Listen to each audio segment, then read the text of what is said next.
just Nairobi. Remember, Nairobi, we are in a in a scenario that is also very tricky, because the governor being on trial, also now, for me, I want to thank him, because he did not just look at himself, but he has looked at the 6 million Nairobians who need services. And so he has felt these are the critical services. Why can't I hand them back to the national government? And when things become to normalcy to Nairobi, you have a right now to write to the national government to return back the functions. Welcome back. You're watching The Big Story. The Nairobi Speaker, Beatrice Elachi, right there, just highlighting some of the challenges Nairobi County is going through in regards to the transfer of power by Governor Mike Mbuvi Sonko to the national government. Allow me to bring in Steve Ogola. Thank you for staying with us, Ogola. Now, we know the importance that Nairobi County has in terms of contribution to the Kenya's GDP. I mean, 24% is not a small amount, but we've seen the county been on an autopilot mode, quote unquote, and this has been a challenge of sorts.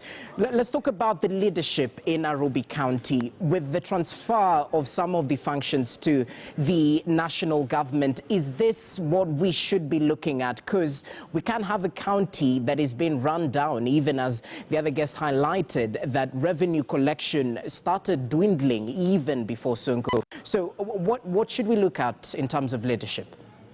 I think permit me some liberty to clarify something on impeachment of Governor Sonko. The court's intervention is on the procedural aspects.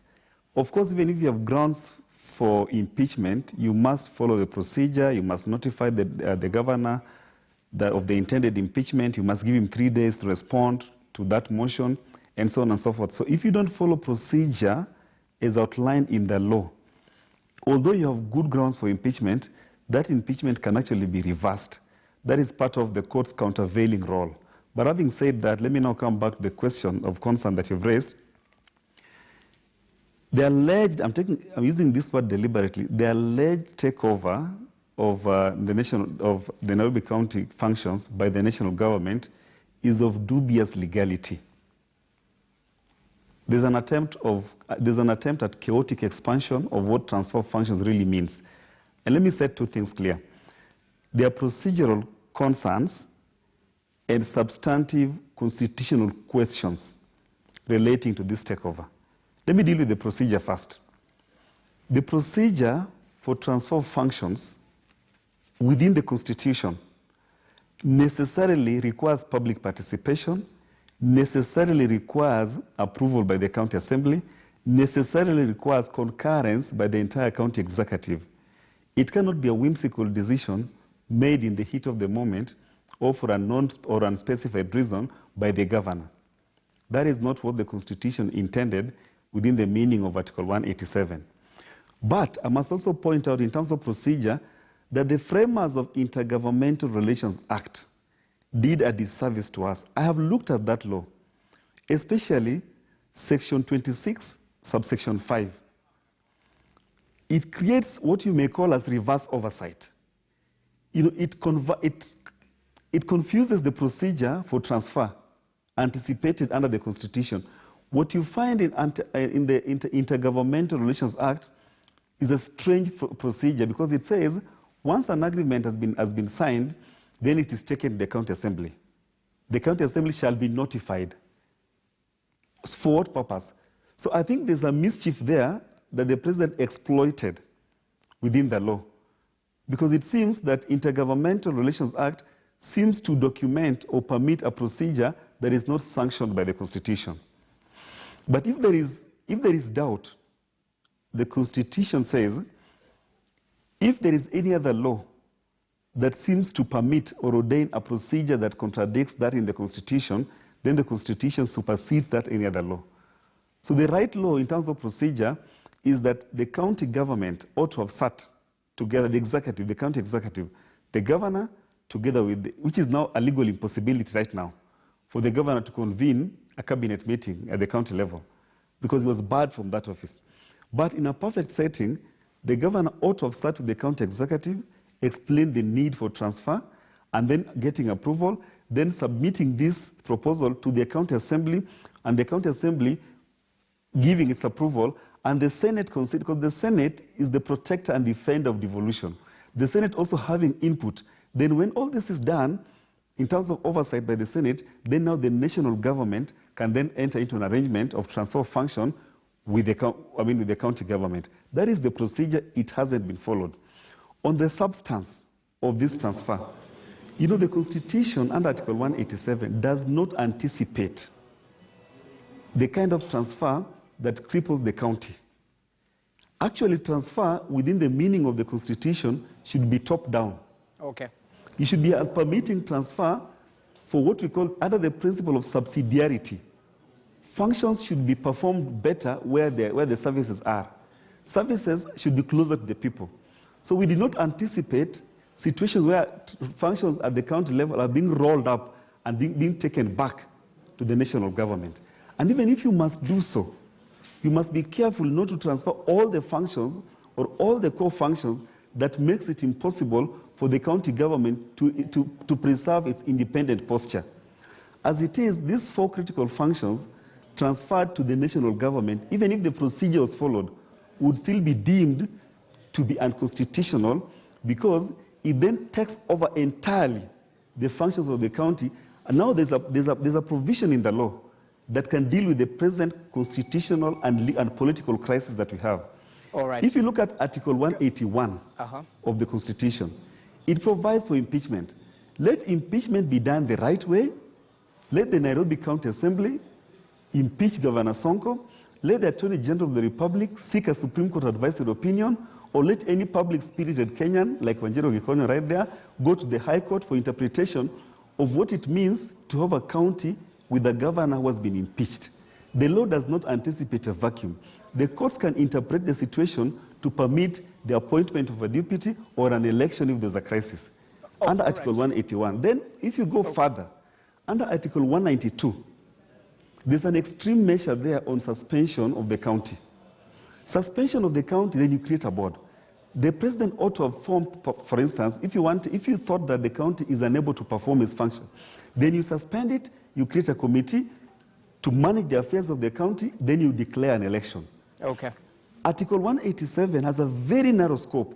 It does not permit the kind of chaotic expansion we are seeing, and I feel disappointed that the president cares for the right thing, but he's doing it the wrong way. And even if he did the right way in terms of procedure, he basically has taken everything. And I agree with Wanjiru Gikonyo, because she says, if you look at the past movements from the national government, they have always wanted to take control of Nairobi. So it seems that Governor Sonko's problems are a blessing in disguise to allow some operatives within State House to take over the Nairobi County functions. All right, Steve. And I think that the Constitution does not permit, the High Court will not allow it. Okay. Now, Steve Ogola, it's quite important. Due process must be followed. And I mean, it's proper to do things the right way. Wanjiru Gikonyo, but this still alludes to the fact that there was trouble in the capital. I mean, we're talking about issues to do with service delivery. You mentioned revenue collection, mounts of garbage that deface the city. These are challenges that shouldn't have been faced, with the leadership in Nairobi County. What do you think this speaks about in terms of, proper governance and going forward, even with the need of the national government taking over the functions of Nairobi County? How should we look at it from a governance expert? I would say that, first of all, for the national government to step in and take in functions of Nairobi County, that can be looked at from so many ways. You'll want to ask yourself, how well is national government implementing its own functions? In terms of management of the economy, they've really destroyed the economy in terms of borrowing, in terms of running us into debt. We're in a debt crisis, and actually devolution as a whole is threatened by the mismanagement of procurement of debt and the application of debt because of the large-scale corruption around that. So, And then when you look at the war against corruption, of course, the support for the institutions that are fighting corruption, when you look at security, you know, as a national government function, when you look at education as a national function, you'll see that the national government has a lot of work on its hands, and it's not doing very well itself. And I would say, actually, we've got a failure of political leadership at the national level as well. When you look at what happened around 2017, when you look at the divisive type of BBI campaigns that are happening, a process that's supposed to bring the country together is dividing the country once more. So I would say we have a leadership crisis at the national level. And so it's really very ironic that the national government wants to come and help the county government. But back to Nairobi, yes, we have a crisis. We elected the wrong governor. And you know, there are many considerations around that, and service delivery has suffered because of Sonko's total inability to manage the county. And so where we are, I would say we have an opportunity. We have an opportunity to, one, you know, if we get an impeachment, or if Sonko resigns, because there is nothing that is preventing Sonko from resigning. He's already admitted he can't run the county. And so, you know, Nairobians need to come up and tell him, we're not going to give our functions to the national government. No, we want to remain devolved. We want to manage them.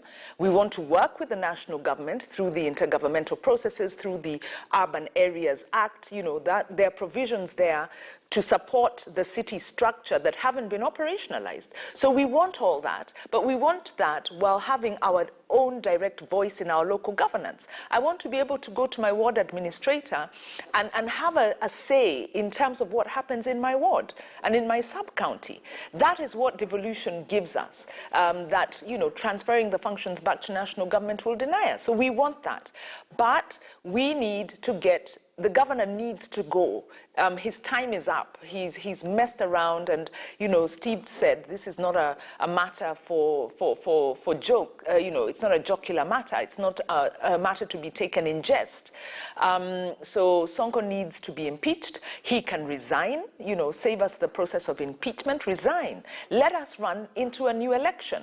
Let's give Nairobians a chance to consider leadership, you know, alternative leadership that can really deliver on the vision of a devolved urban city, because Nairobi County has enacted very progressive legislation around public participation, around neighborhood and associations. We were working, the County Assembly was then working they're presently working on a trade, you know, management of markets. We've got a very progressive land use plan. We've got very progressive integrated solid waste management plans. So Nairobi County has the plans, has some of the legislation, some of the other legislation would need to be enacted, has personnel. What it is lacking is political leadership. And Nairobians need to recognize that we need to elect good leaders right across the board. So we need MCAs who pay attention to us, the citizens, and not get influenced by the president. It's very embarrassing to have MCAs being whipped to State House, forgetting that they represent a distinct government and they have a legislative and a political mandate for which they're responsible to the people of Nairobi and not to the president. So, you know, that's extremely embarrassing, and I agree with Steve saying that. It's very disappointing.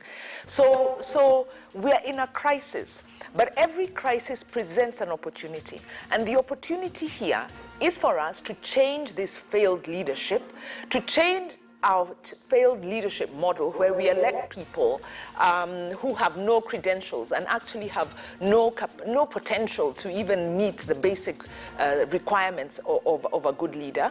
And then we have an opportunity to have a conversation around the capital city county, because there is a discussion.